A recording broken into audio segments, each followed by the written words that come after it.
أعلى الورى رتبة وأرفع. يا ربي صل على محمد يا ربي صل عليه وسلم وعوسى يا ربي صل على محمد يا ربي صل عليه وسلم يا ربي صل على محمد واسلك بنا ربي خير محيا. يا ربي صل على محمد يا ربي صل عليه.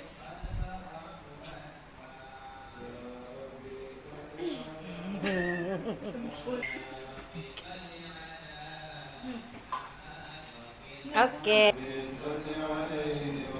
يا ربي صل على محمد نحل به اسمك الممنى.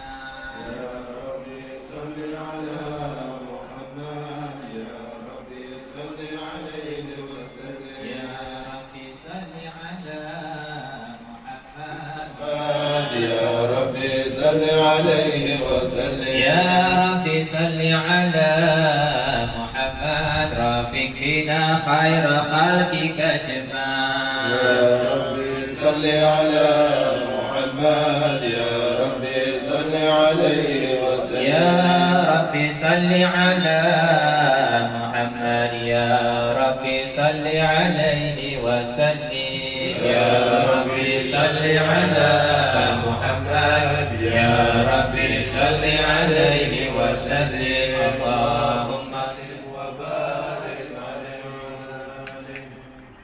أعوذ بالله من الشيطان الرجيم بسم الله الرحمن الرحيم تقدم من ذنبك وما تأخر ويتم نعمته عليك ويهديك صراطا مستقيما وينصرك الله نصرا عزيزا لقد جاءكم رسول من أنفسكم عزيز عليه ما عنتم حريص عليكم بالمؤمنين رؤوف رحيم فإن تولوا فقل حسبي الله لا إله إلا هو عليه توكلت وهو رب العرش العظيم إن الله وملائكته يصلون على النبي يا أيها الذين آمنوا صلوا عليه وسلموا تسليما اللهم صل وسلم.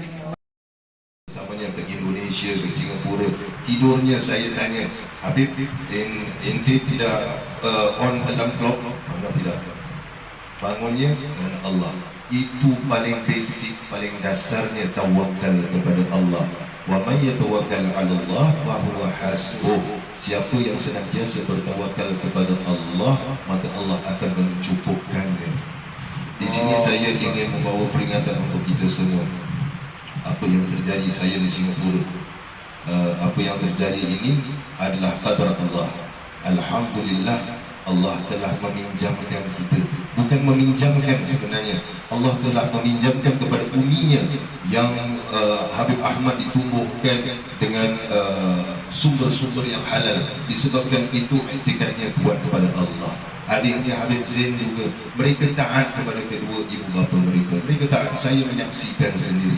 Yang saya lihat, mereka taat kepada kedua ibu bapanya. Uwais Al-Qarni tidak dikenali di dunia, tapi dikenali oleh penduduk langit. Penduduk langit, itulah para awliya Allah. Mereka itu mulia kerana pertama taat kepada kedua ibu bapanya. Sudah berapa kali saya tanya Habib Ahmad untuk ke Singapura waktu itu, waktu saya bertugas di Masjid Fatimah. Katanya ibunya tidak izinkan ketika ayahnya masih hidup. Ibunya tidak izinkan. Saya tidak boleh cakap apa-apa kerana ibu tidak izinkan. Apa-apa minta izin ibu, apa-apa minta izin ibu. Al-Habib Ahmad, Allah memberi kita peluang untuk mengenali beliau semasa hidup. Memberi kita peluang. Berbahagialah semua yang ada Al-Habib Ahmad Al-Habsyi di hati mereka. Habib Ahmad, saya mengenali beliau ketika beliau difitnah seluruh dunia. Dan saya sendiri berikrar kepadanya, apa yang terjadi saya akan ke hadapan dahulu, saya akan mati untuk Habib Ahmad. bukan kata cubit paha kiri, cubit paha kanan rasa sakit. Siapa cubit paha kiri Habib Ahmad, paha kiri saya juga rasa sakit. Siapa cubit paha kanan Habib Ahmad, paha kanan saya juga rasa sakit. Saya kata saya ke hadapan dulu.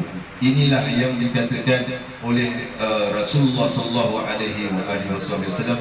Di yaumul qiyamah ada satu kumpulan. Hadis ini saya bawa 1 minggu sebelum pemergian Habib Ahmad. Itu mungkin besar kemungkinan saya tertanya-tanya, besar kemungkinan tanda daripada Allah bahawa Habib Ahmad Al-Habsyi akan meninggal dunia. Setelah Habib Ahmad meninggal baru saya tahu itu tanda. Saya berada di dalam kuliah duha di tempat pusat pendidikan teman saya. Saya keluarkan hadis ini, tiba-tiba saya menangis. Sehingga seminggu saya terfikir-fikir mengapa saya menangis hadis ini. Tetapi ketika menyebut hadis ini saya teringat Habib Ahmad. Wallahi saya terbayang dengan Habib Ahmad hari Jumaat kuliah duha. Setelah itu saya terfikir kenapa aku menangis. Setelah Habib Ahmad meninggal barulah saya tahu ini besar kemungkinan tandanya. Apa hadisnya ini? Nabi SAW dulu bersama para sahabat. Kemudian Nabi menyatakan yang bermaksud nanti di yaumul qiyamah ada satu kumpulan, ada satu kaum yang duduk di atas mimbar-mimbar yang bercahaya, sehingga kan para syuhada dan para anbiya mereka kagum, takjub dan mereka cemburu, iri dengan orang-orang yang berada di atas mimbar ini. Maka mereka bertanya-tanya, siapakah orang-orang ini? Maka dijawablah oleh Rasulullah sallallahu alaihi wasallam, orang-orang yang berada di atas mimbar, kedudukan mereka sama tinggi bersama para anbiya, sedangkan mereka orang biasa, bukannya para nabi. Mereka adalah orang-orang yang saling berkasih sayang, saling cinta mencintai, berjumpa, bertemu, berziarah dan berpisah kerana Allah Subhanahu wa taala semata-mata, bukan lain. Bukan kerana dunia, bukan kerana hendak kontrak, bukan kerana hendak macam-macam, tetapi kerana cinta pada Allah. Dan kita cinta Habib Ahmad kerana Allah, ya kerana Allah, melalui bawanya kita kepada majlis-majlis Maulidur Rasul sallallahu alaihi wasallam dengan selawat-selawatnya. Dan Nabi Muhammad sallallahu alaihi wasallam telah menyatakan, man ahabbani faqad ahabballah. Siapa yang mencintai aku, sesungguhnya dia mencintai Allah. Dan siapa yang mencintai Rasulullah, cinta kepada Ahlul Bait. Al-Habib Ahmad bin Abdullah Al-Habsyi Ahlul Bait Rasulullah sallallahu alaihi wasallam. Banyak pengajaran kita dapat. Banyak pengajaran kita dapat. Pertama, siapa yang terfikir-fikir apa yang terjadi dengan Habib Ahmad sekarang ini, saya beri gambaran di alam barzakh. Ini saya dapat daripada cerita Habib Ahmad sendiri dan semua buat rumusan sendiri. Yang pertama, Habib Ahmad bin Abdullah bin Muhammad Al-Habsyi rahimahullah rapat dengan Ainul Karim, wali besar, salah seorang guru daripada Al-Habib Umar bin Hafiz. Al-Habib Abdullah bin Alwi al-bin Syahab ziarah Al-Habib Abdullah, senantiasa ziarah. Sehingga kan Al-Habib Abdullah ingin menjodohkan cucunya dengan Habib Ahmad bin Abdul Karim, tetapi kerana Habib Ahmad lagi bersekolah di sana, lagi kuliah, tidak kahwin. Habib Ahmad hendak menikah di sini punya beberapa masalah pada bulan Ramadan. Habib Ahmad setelah buka sedang duduk memikirkan bagaimana hendak menyelesaikan masalah ini. Tiba-tiba Habib Ahmad bin Abdullah Al-Habsyi melihat di hadapannya Habib Abdullah bin Syahab daripada tarik ada di belakang. Dipeluknya, dipegangnya oleh Habib Abdullah bin Syahab. Dipeluk, dicium, pegang jasadnya, dapat cium baunya, rapatnya mereka itu. Al-Habib Abdullah bin Syahab wali besar, antara wali besar, sudah meninggal. Waktu itu belum meninggal lagi. Habib Ahmad pun menceritakan masalahnya. Kemudian Habib Abdullah bin Syahab, kalau tidak silap saya ceritanya, memegang dada Habib Ahmad begini, tersenyum dan mendoakan. Kemudian Al-Habib Ahmad Al-Habsyi kemudian menceritakan lagi, tiba-tiba melihat Habib Abdullah bin Syahab sudah tidak ada. Dan Habib Abdullah bin Syahab itu baru Habib Ahmad perasan bahawa ini Melaka, ini bukan tarian.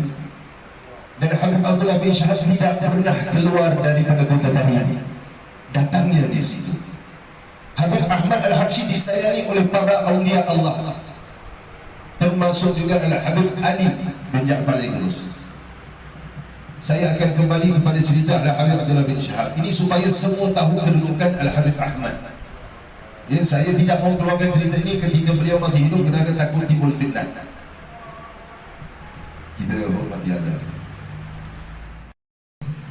Seperti mana Habib Ahmad tidak dapat sukar bernafas, begitu juga saya rasa semenjak peninggalannya sehingga sekarang tidak mampu saya untuk menyatakan betapa hancur dulu, bukan tidak reda dengan qadar dan qadar Allah, tapi hancur dulu seperti mana tidak dapat dibandingkanlah, kerana itu mereka mencintai Rasulullah SAW. Mereka melihat Rasulullah SAW seperti Sayyidina Bilal, Rabah, Sayyidina Abu Bakar Siddiq yang senantiasa menangis duduk di hujung Masjid Nabawi semenjak Nabi SAW wafat, dan sehinggalah Sayyidina Abu Bakar Siddiq radhiyallahu anhu wafat.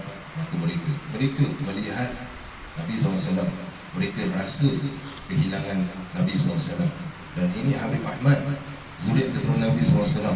Wajar kita rasa begitu, wajar. Man lam yahzan limautil alim fahuwa munafiq. Itu daripada kitab Jalaluddin As-Suyuti menyatakan menurut hadis Rasulullah SAW, siapa yang tidak berduka cita dengan kepergian orang alim, maka dia itu munafik. Alhamdulillah. Saya lihat di sini ramai yang cinta pada Habib Ahmad Al-Habsyi. Balik kepada cerita Habib Ahmad supaya semua tidak tertanya-tanya bagaimana Habib Ahmad di sana, bagaimana. Tetapi doa jangan putus. Doa terus untuk guru, itu adab untuk mendapat foto. Ya, siapa yang betul-betul cinta doa ya. Tidak doa Al-Fatihah itu pun doa sampaikan. Pada satu hari Al-Habib Ahmad bin Abdullah Al-Habsyi rahimahullah membawa seorang jemaah, saya tidak tahu jemaah boleh di sini atau tidak, daripada Melaka, berjumpa dengan Al-Habib Ali bin Ja'far Al-Idrus Batu Bahar, ziarah. Tanyalah jemaah itu kepada Habib Ali, Habib, di Melaka ada wali ataupun tidak? Al-Habib Ali diam sebentar, kemudian mengatakan dia akan keluar umurnya sekitar 41-42. Nama dia Syed Ahmad bin Abdullah. Kemudian Habib Ali menjeling kepada Habib Ahmad, kemudian dia melihat orang itu kembali, dia menjeling lagi Habib Ahmad. Habib Ahmad beritahu pada saya, ini kita dalam bidang tasawuf, kita kena mensucikan diri kita daripada segala rasa-rasa mungkin itu semua syaitan. Bukan kita. Maka Habib Ahmad beritahu saya, dia hendak mengelakkan daripada syaitan yang menghasut dirinya ini, pulang ke Melaka dan mencari jemaah-jemaah Arab semuanya. Yang saya ditanya, siapa Syed Ahmad bin Abdullah? Tidak disebut Al-Habsyi ataupun apa. Tidak ada seorang pun nama Syed Ahmad bin Abdullah di Melaka ini. Umur dia akan keluar umurnya 40, 41, 42 begitu. Saya tidak tahu kalender hijrah ataupun kalender Masehi. Berkata Al-Habib Abdullah bin Alawi bin Muhammad Al-Haddad rahimahullah dalam salah satu kitab, antaranya kitab Tariqah Al-Awliyah karangan Al-Habib Ibrahim bin Smith hafizahullah, menyatakan seseorang itu hendak melihat kewalian dia. Jika seorang itu hendak melihat kewalian seseorang, lihat setelah meninggalnya, orang soleh atau wali. Kerana ketika hidupnya dia masih terikat dengan bebanan tanggungjawab manusiawi, bebanan tanggungjawab dunia. Dia sedang hendak menjadi wali, tetapi kerana masih terikat lagi, maka apabila dia meninggal sudah terlepas segalanya, barulah dapat melihat manfaat seorang wali Allah kerana dia dengan Rabbnya sahaja. Seperti mana Al-Habib Nuh bin Muhammad Al-Habsyi Qutbul Maut di Singapura. Hidupnya tidak ada apa-apa, tidak berdakwah sangat, pakaiannya orang ada fikir dia orang biasa. Itulah orang yang selalu luar biasa kalau dilihat orang biasa. Masuk ke majlis tidak diketahui, keluar daripada majlis tidak diketahui. Habib Ahmad meninggal umurnya berapa? 41, 42. Al-Habib Ali bin Ja'far Al-Idrus kata akan keluar seorang daripada Melaka, umurnya Syed Ahmad bin Abdullah namanya, umurnya sekitar begitu. Al-Habib Abdullah Al-Haddad rahimahullah, sahibul Radib Qudbil Irsyad wa Utul Ibad wal Bilad, menyatakan seseorang itu apabila dia meninggal banyak manfaatnya jikalau kita hendak tahu wali Allah. Mulai daripada sekarang, saya bukan kata saya bukan wali, saya tidak kenal wali, tapi saya tahu luar biasa yang Habib Ahmad. Sehingga kan Habib Ahmad sudah lama tidak bertemu saya sudah lama tidak bertemu Habib Ahmad. Video call saya kata, Habib, ya Habib, kita jauh, lama tak jumpa. Dia kata apa? Kita jauh di mata, jimat di hati. Bukan bersatu, jimat di hati. Saya kata kalau orang tidak faham, jadi boleh timbul fitnah. Jimat di hati. Mula lagi sekarang bertawassul kepada Habib Ahmad, lihat manfaatnya ada ataupun tidak. Setelah pulang daripada Pulau Besar hari itu, di dalam kereta ada Habib Ahmad ada cerita beberapa perkara. Dan yang akhir sekali yang saya kata tadi sebut, beliau rapat dengan Al-Habib Abdullah bin Ali bin Syahab. Kembali pada cerita Habib Ahmad menyatakan beberapa hari yang lalu anda sedang baca ratib, tiba-tiba anda dengar suara Habib Abdullah bin Syahab baca sama-sama. Dia berhenti baca, dia teruskan baca dan lihat kelilingnya, tidak. Dia baca lagi, teruskan ratib, suara Habib Abdullah bin Syahab lagi. Saya berharap di situ kerana dalam masa 3 bulan atau 100 hari seseorang itu hendak bertemu pulang kepada Allah, maka mereka itu separuh-separuh, maka orang-orang di alam barzakh sana sudah menunggu. Ini Al-Habib Abdullah bin Syahab, para awliya Allah tidak terikat di alam barzakh, bisa keluar masuk. Mudah-mudahan mereka menyambut Al-Habib Abdullah Al-Habsyi, seorang sahabat, seorang badui datang bertanya kepada Rasulullah SAW, ya Rasulullah, mata sa'ah, bila kiamat? Rasulullah menjawab, maksudnya itu apa yang telah kau sediakan untuk hari kiamat? Ya Rasulullah, jawab badui itu, maksudnya solat aku tidaklah champion, solat sunat, puasa aku tidaklah champion, tapi aku buat yang wajib saja. Tetapi cinta aku, hati aku cinta pada Allah dan Rasul. Luar biasa. Kata Nabi apa? Anta ma'aman ahbabta, engkau bersama orang yang kau cintai. Al-Habib Ahmad bin Abdullah Al-Habsyi bersama orang yang dia cintai. Dia mencintai para awliya Allah. Mudah-mudahan mereka bersama-sama sekarang. Dan jika kalau mereka bersama-sama, pasti mereka bersama Rasulullah sallallahu alaihi wasallam. Dan jika kalau mereka bersama Rasulullah sallallahu alaihi wasallam, pasti mereka bersama kita tadi kerana itu majlis Rasulullah sallallahu alaihi